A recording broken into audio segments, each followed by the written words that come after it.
Today's math lesson is factoring quadratics with other leading coefficients.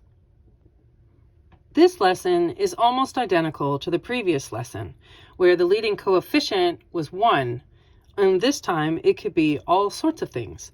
So the difference in the processing is going to be in the very ending steps of solving the problem.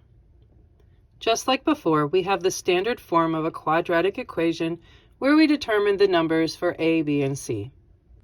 And just like before, we have two graphic organizers, where the first one is a box that has A times C on the top of the box and B on the bottom of the box. So that's how we fill in our two triangles, top and bottom. The T-chart next to it is also the same, where the top of the T-chart is whatever the product was from A times C. And you would find all of the pairs of factors that could make that product of A times C. Afterwards, you would add them up and see which one of them has a sum that adds up to B. And it's those numbers from the factors that we put into the wings of our box.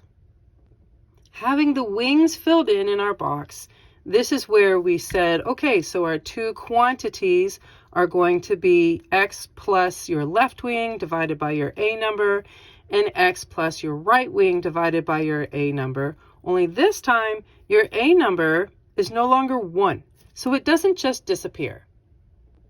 So this is where things are just slightly different than in the previous lesson. So if you can reduce your left wing divided by your A number, do so. And if you can reduce your right wing divided by your A number, again, do so. So after you attempt to reduce these fractions, if a fraction still remains, if you did not get integers, this is the thing.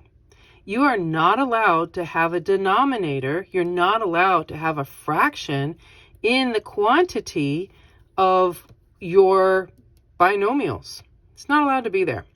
So if you still have a fraction, we're going to rearrange, we're going to adjust that fraction so that whatever your denominator is now in front of your variable, plus whatever is remaining from the top, the numerator of your fraction. And then in your second quantity, the same process. So if you still have a fraction remaining of some type, and we're not allowed to have fractions in our final answer, whatever the denominator of this fraction would be will go in front of your variable, and then you would add on whatever is the numerator, which is probably the left wing or the right wing of your fraction. And that is how we're going to solve these. So it's going to be just fine. Things are a little bit different, but again, as soon as you get the rhythm, it's going to be great.